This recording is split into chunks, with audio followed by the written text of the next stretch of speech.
ఏ పరిస్థితుల్లో భారత ప్రభుత్వం ఆ ప్రకటన చేశారో 9వ తేదీ రాత్రి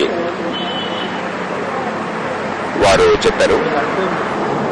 ఈవేళ కులాలకి, మతాలకి, పార్టీలకి, ప్రాంతాలకి అతీతంగా ఈ ప్రజల్లో ఈ ఆగ్రహ జ్వాలలు లేకుండా చేసి ఈ ఉద్యమాలన్నీ కూడా ఏర్పాటు చేసి శాంతిని వెంటనే స్థాపించడం అవసరం, సజావుగా పరిపాలన అవడం అవసరం అని చెప్పన్న విషయాన్ని వారు స్పష్టంగా వ్యక్తపరిచారు. నేను వారికి ప్రధానమంత్రి గారు సూచించినట్టుగానే వారు సూచించింది ఏమిటంటే, భారత ప్రభుత్వం ఒక విధాన ప్రకటన చేసింది. విధాన ప్రకటన చేసిన తర్వాత రోజుకోసారి ప్రకటన మార్చుకోవటం సబబు కాదు, సాధ్యము కాదు. అదే సమయంలో మనం ఫెడరల్ రాజ్యాంగ వ్యవస్థలో ఉన్నాం, ఒక ప్రజాస్వామ్యంలో ఉన్నాం. కాబట్టి రాష్ట్రంలో ఉన్నటువంటి ఎన్నికైన ప్రజాప్రతినిధులు, అన్ని ప్రాంతాలు, అన్ని వర్గాల ప్రజలు, వారందరినీ కూడా సమన్వయం చేయడం అనేది భారత ప్రభుత్వం బాధ్యత.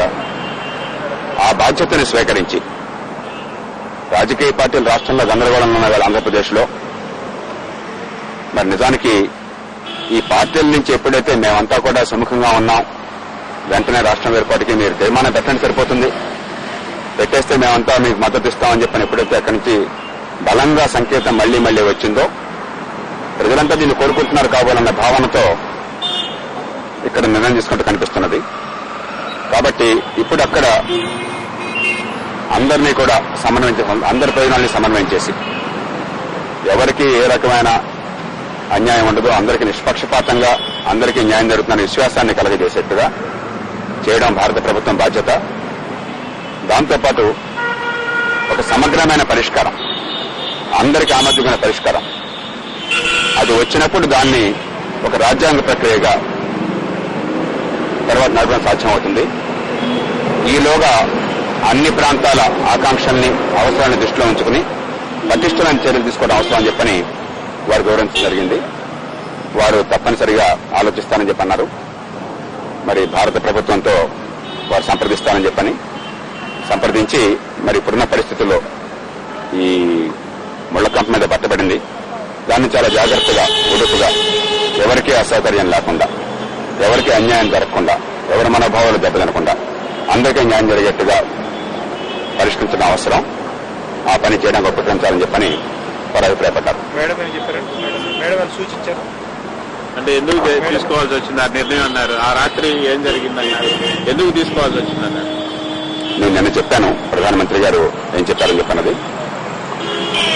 అంటే దానిలోకి వెళ్ళొద్దు. ఇప్పుడు మనం ఇప్పుడు ఒక జటిలమైన పరిస్థితి ఉత్పన్నమైంది. కరవమంటే కప్ప కోపం, విడవమంటే పాము కోపం. కాబట్టి దీన్ని మనం ఆషామాషిగా తీసుకోలేం.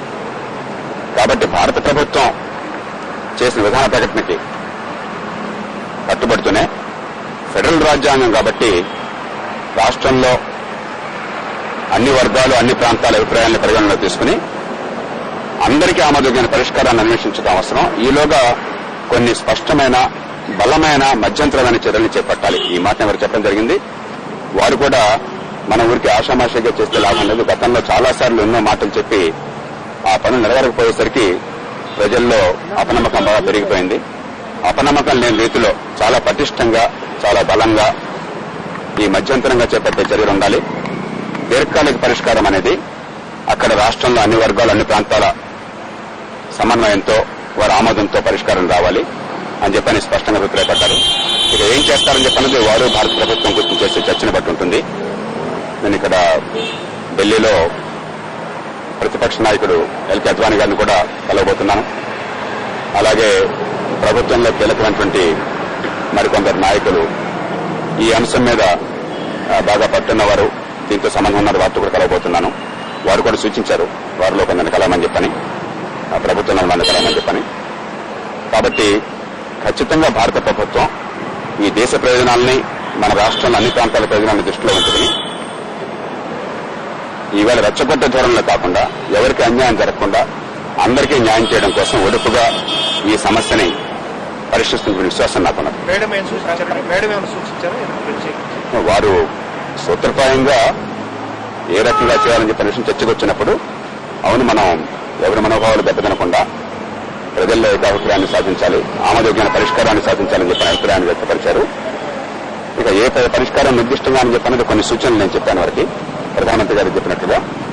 మరి రేపు అలాగే ప్రతిపక్ష నాయకుడిగా మాట చెప్పబోతున్నాను. ఎల్కే అద్వానీ గారికి వారిని రేపు కలుస్తున్నాను నేను. అట్లాగే మరి ప్రభుత్వంలో కొందరు మంత్రులకు కూడా నేను చెప్పబోతున్నాను. మరి వారంతా కూర్చుని ఒక నిర్ణయం తీసుకోవాలి. ఇది ఒక జాతీయమైన అంశం, ఎందుకంటే ఇది కేవలం ఒక పార్టీ విషయంగా అనుకోకూడదు, ఒక రాష్ట్ర విషయంగా అనుకోకూడదు. ఈవేళ ఒక రాష్ట్రంలో ఈవేళ మాకు ప్రత్యేక రాష్ట్రం కావాలని చెప్పిన ఆలోచన ఉన్నప్పుడు ఈ దేశంలో బహుశా మరి చాలా రాష్ట్రాల్లో ఇలాంటి ఆలోచనలు కావచ్చు. ఇప్పటికే చాలా రాష్ట్రాల్లో మరి మాకు ప్రత్యేక రాష్ట్రం కావాలని చెప్పిన నినాదాలు వచ్చినాయి. ఒక 9-10 రాష్ట్రాల్లో వచ్చినాయని చెప్పడానికి వివిధ దశల్లో ఉన్నాయి.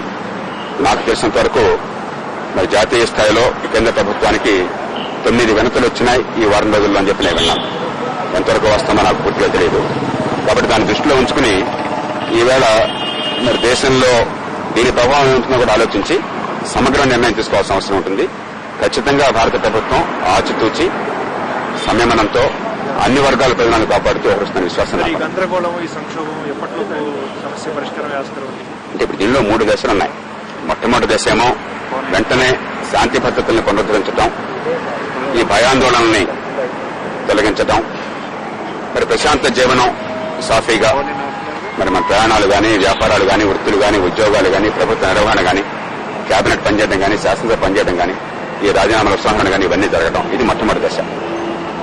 రెండవ దశలోనేమో మరి వెంటనే మధ్యంతరమైనటువంటి చర్యల్ని, చాలా పటిష్టమైన చర్యల్ని చేపట్టి అన్ని ప్రాంతాలకి న్యాయం జరిగేట్టుగా భారత ప్రభుత్వం గట్టిగా దీనికోసం అన్నది ఈ పనులు చేసి అన్ని ప్రాంతాలకు న్యాయం జరిగే ఏర్పాటు చేస్తున్న విశ్వాసాన్ని కలిగించడం.